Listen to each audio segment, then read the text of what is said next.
The date is November 3rd, and we're going to be continuing our little mini-series in this podcast on specialized resources. And we're going to address a type of specialized resource today, specifically working with government documents. Now, there are many different institutions one could be working at that deal with government documents, but the one that information professionals might think of first is a government library. As we know, governments can change quite frequently. The ruling political party might change at a time we don't really expect. So as someone working with these documents, it's important to remember that ethically, no matter what political views we personally have, we need to remain impartial when working with this kind of information. Our work environment may allow us to freely express ourselves, to speak about what our personal political convictions are. But one should be very careful about letting those personal convictions influence or interfere with the neutral transmission and management of information. Our job is not to have an opinion of the current government. It's to provide the services required in our job description.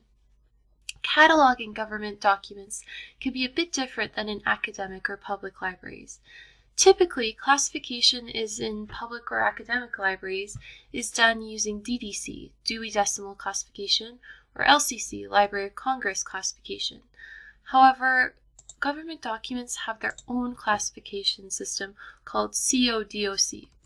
Now, it's not as commonly used as it once was, but special libraries that do contain printed historical documents will likely have them classified using CODOC. For someone wanting to work in this specific area of libraries, having a specific set of personal characteristics is essential, namely having strong interpersonal skills and a knowledge and proper application of professional ethics. So why are these two particular things so important in working with government documents? Well, first off, having good interpersonal skills is essential in maintaining chain of command and following through with direction. Government documents are definitely not your average picture book. They are essential to the smooth operation of the government and political issues as well. So being able to listen and follow instructions on how to properly catalog, store, and use them means that the people who need access to them aren't inhibited by our shoddy work. Interpersonal skills are also valuable for general communication, which again is extremely important when dealing with government documents. Even the smallest error in miscommunication and a government document may be difficult or impossible to find, miscatalogued, or even accidentally destroyed.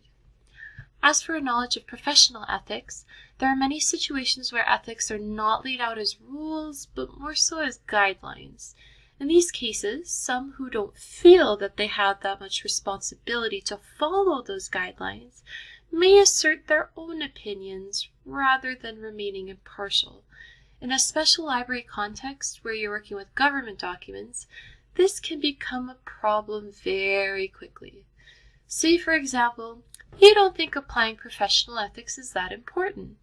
A patron asks for access to a document, and as you retrieve it for them, you start discussing politics and your own political views, and you start bashing the current government.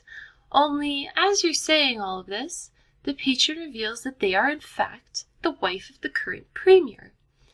Needless to say, this is not professional, it's not ethical, and frankly, it's pretty stupid. But all of this can be avoided by understanding that professional ethics are important and then applying them in everyday practice when working with government documents. It means that you'll be able to handle patron requests with discretion, remain impartial and unbiased when governments or policies change, and you contribute to a smooth working environment.